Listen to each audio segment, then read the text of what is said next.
I did not expect to hear this news.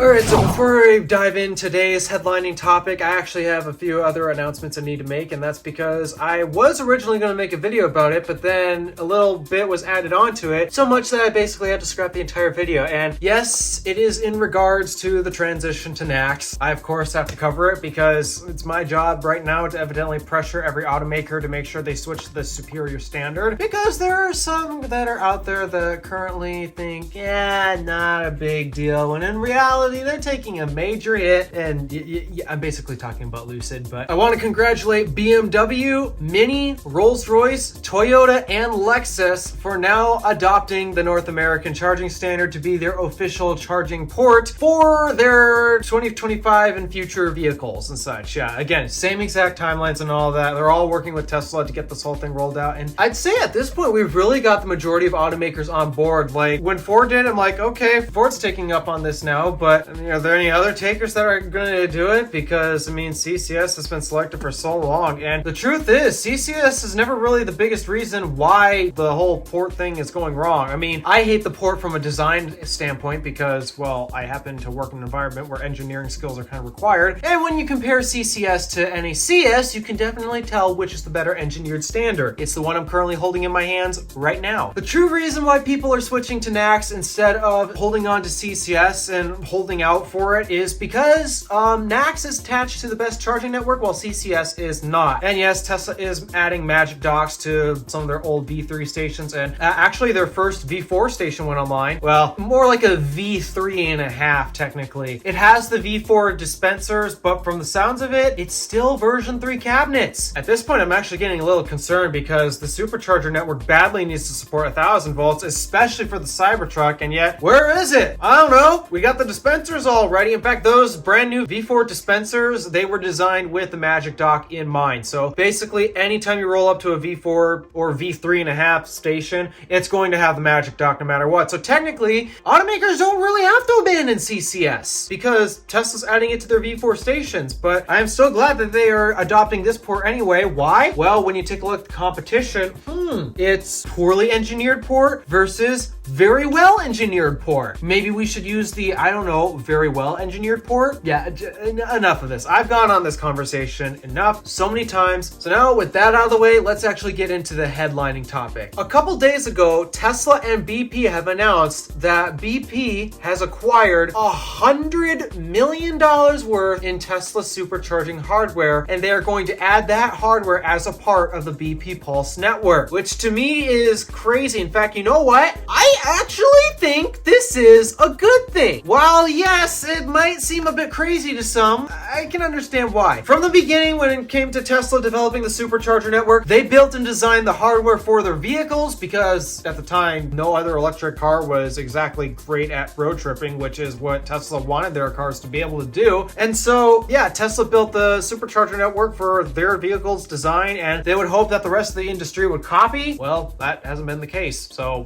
yeah, the hardware is mostly tailored for them, and that's why now V4 is coming out with brand new stalls that are designed to reach any vehicle, and actually here in the United States of America, well, and Canada as well, because, well, I should say North America in general, because we all use the same standards here in the US of A, as well as Canada and Mexico. And why is Tesla doing this? Despite that, I don't know, in some regards, this might actually hurt their own sales and might ruin profits for them. Well, on the other hand, I'm not entirely sure if that's the case. Tesla's overall mission statement isn't to build the best cars or to sell the most cars, be the best company. They don't have a mission statement like that at all. Their mission statement is to transition the world to sustainable energy. That statement doesn't necessarily mean that the company has to be doing well themselves, like selling products. They don't necessarily have to be selling products. Their goal is just to get the world to sustainable energy, whatever they deem is sustainable energy. Elon is also on the record saying that if there is a company that does better than Tesla in terms of selling stuff that helps the world transition to sustainable energy, he would not be disappointed. He would be really happy, actually. So yeah, that goes to show what the mission statement stands for. So yeah, Tesla really could keep all of their hardware proprietary, just like they used to back in the early days when, oh boy, the CCS infrastructure was a nightmare. I mean, it still is a nightmare. I mean, there was basically nothing out there. It was a desert wasteland at the time. Now it's fairly saturated, though there's still more superchargers total than CCS chargers here in the US of A. And just because now we're saturated more with CCS chargers, that doesn't necessarily mean they're still functioning and all that. But back then, it used to be a desert. Nobody's ever heard of the standard and all of that. And basically, if you want an electric car, you go for Tesla because no other charging infrastructure existed so that way you could go long distance. So yeah, they could have kept it proprietary to them, but they're deciding no. In order to assist the world in transitioning to sustainable energy, they have to give up the proprietariness of their designs and get it open to the public, get it out there. And I think that's a good thing and is kind of the electric car industry's saving grace, to be honest. For too long, like the reason why I'm pushing automakers to use the NACS charging standard over CCS, ignoring the whole power conversion cabinet, such and all that, everything behind the port basically. The reason why I'm pressuring the industry to do it is because NACS is a better port. It truly is the superior technology. And CCS, in many regards, has crippled other electric cars in trying to charge. Aside from what's behind the plug itself has been a limiting factor every now and then. The broken latch situation, yeah, that's not a good situation to be in because that puts everyone at risk of serious injury or death. Alongside the fact that CCS also has an amperage limitation, and we've seen what happens when you try to exceed that amperage limitation. Yeah, it will actually melt in the charge port if you exceed the amperage limitation. Not good. Meanwhile, NACS, on the other hand, they've actually ran into cable limitations first before the plug actually started overheating. So yeah, it's clearly the superior technology. That's why I want people to adopt it. It's not really just so everyone gets on the supercharger network. It's so that way everyone has a better plug. That's why I want everyone to switch to NACS. We've already seen that we're getting better hardware from Europe coming in. Finally, Kempower, Alpitronic, those charging hardware solutions have been praised over in Europe and they're finally coming to the US of A, and they're both going to support NACS, which is good. And so yeah, you didn't necessarily have to switch to the NACS charging standard to get access to Tesla Supercharging network because you got these other companies that are coming in for other public operators to give them good hardware and such. So that's the reason why I wanted everyone to switch to NACS and why I'm so grateful Tesla released this proprietary standard for them. And now this is even bigger news. In terms of charging hardware manufacturers here in North America, and I'm gonna exclude Kempower, Alpitronic, and actually I have to exclude ABB as well because they're actually European based. Yeah, contrary to believe, ABB corporate is in Europe, not America. If we exclude the existence of all the European charging hardware companies out there, oh gosh, when you actually take a look at the hardware options available made here in the US, it ain't good. Signet, yeah, their systems absolutely suck. We've seen that happen for years. VTC, their old hardware is not reliable and their new hardware,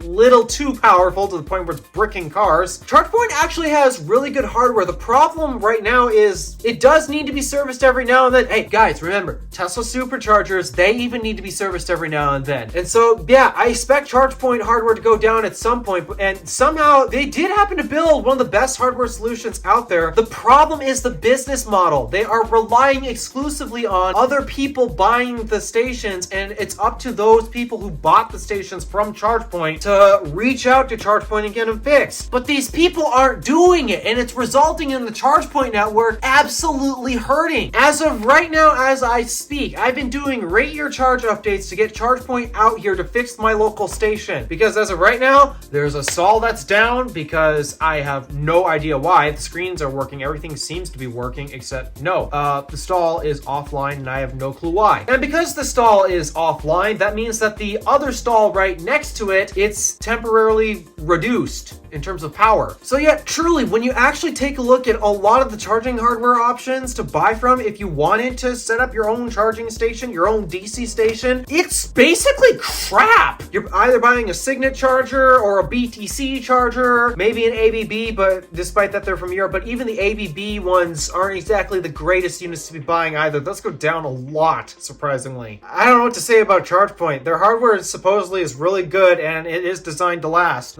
Seriously, those things will stay up for quite a long time. The problem is, once they go down, nobody's on the 8-ball to get it serviced, so it stays down for a long time. And that's why everybody wants to go towards Tesla, because in terms of charging hardware here in the United States, again, we got Kempower and Alpitronic on their way in, but as of right now, in terms of charging hardware in the United States, Tesla superchargers are pretty much the only reliable option out there. And a big problem that I'm pretty sure a lot of people have had is there's only one company that has access to own that hardware, and it's Tesla, because they design the hardware and they operate their entire network. So now that BP and Tesla have announced that BP has bought $100 million worth of supercharging hardware, that means this hardware, the most reliable charging hardware in the nation, is now available for third-party networks, for public networks to choose. Oh my goodness, imagine if Electrify America partnered up with Tesla. This could be EA's saving grace. If Electrify America were to buy some of Tesla's supercharging hardware, oh my goodness, just imagine where Electrify America would be. They would instantly remove their terrible reputation of buying the crappiest hardware out there. And why would Electrify America be compelled to buy Tesla superchargers? It's actually because when you actually stack up the chargers side by side and compare their prices, it's not necessarily public information, but many research firms have done price comparisons, and turns out Tesla superchargers, despite that they seem like the best banging systems on the market, they're actually extremely cheap compared to the competition. So at this point, if Tesla superchargers are available to buy in terms of the hardware, I don't know if Tesla's going to offer any network back-end type of stuff. I mean, I'd hope so when it comes to repairing these, but this is crazy because Tesla superchargers are some of the cheapest DC chargers on the market. Now, almost any operator can buy them. Like, I mean, seriously, would you rather buy a charger from Signet or ABB when we all know that it's not reliable hardware, it fails very fast, and it's expensive to buy, when you can get a very reliable Tesla supercharger for much, much cheaper? So if anything, this should get Signet and BTC and ABB on their A game in terms of developing their hardware, because it has been so unreliable for so many years. Way too many years, in fact. It doesn't matter what network operator operates these chargers. Electrify America uses ABB, BTC, and Signet. Their hardware sucks. EVgo also uses those same providers, and the strange thing is,